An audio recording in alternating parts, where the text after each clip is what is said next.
Two retired Skokie doctors have recently returned from volunteering in Eastern Europe, helping refugees who are escaping the Russian invasion of Ukraine. Dr. Avery Hart and Dr. David Shapiro, both pictured here, spent almost 2 weeks on the Ukrainian border in Poland. They provided health care for adults and children crossing into Poland, oftentimes giving people crucial medications they'd been unable to access during the conflict. And Dr. Avery Hart and Dr. David Shapiro both join us now. I think the two of you have been home for about 10 days, so thank you for joining us. Dr. Shapiro, let's start with you, please. Why did you all want to go to the region, and how did you get this idea?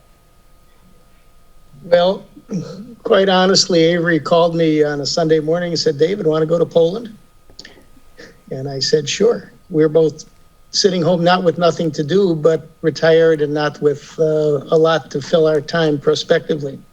And it was a pleasure to have the opportunity to go and use our skills to try to make a difference in an otherwise very unpleasant situation. What areas were you in exactly?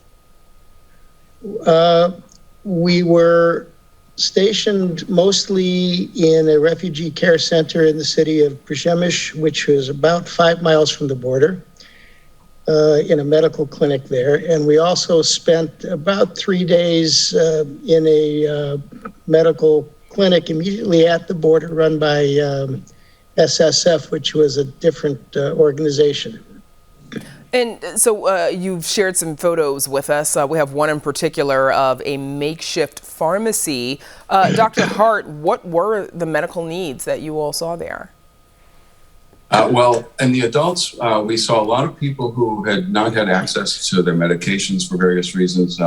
For example, we saw a man with diabetes who had walked across the border and actually hurt his foot. He said, "I need some help with my ankle. I think I sprained my ankle." And we said, "Well, let's check your diabetes." He had not had insulin for 2 weeks because there wasn't any in any of the pharmacies in his town. And his blood sugar was 500, so normal being about 100, so it's 5 times normal and dangerously high. So we had to bring his blood sugar down before it would be safe for him to travel further on beyond the town that we were in. We saw people with sky-high blood pressures because they hadn't been taking their medicines. A woman with who had had a total thyroidectomy, in other words, no thyroid gland, and was totally dependent on thyroid hormone to live, and there was none in the entire city of Mariupol, which you've heard a lot about on the news because of the siege. So this was a very common situation among the adults. And among the children, we saw a variety of infectious diseases, less at the border than at the refugee station. We started seeing a fair amount of gastroenteritis, which was probably because of the crowded conditions and insufficient sanitation capability.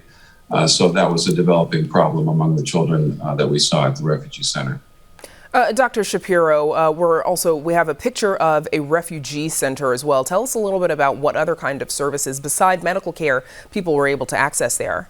People came to the refugee center from the border if they weren't prepared to continue their journey to their final destinations, either because they hadn't had time to make plans or were uncertain where to go, and also if they were just too tired or too ill or too frightened to continue the journey. So they would come to the refugee center and would spend perhaps a night, perhaps 2, hopefully not more than that, so they could get something to eat, get some rest, see a doctor if they needed that, talk to representatives of various countries who were there precisely to help them make plans to continue their travel.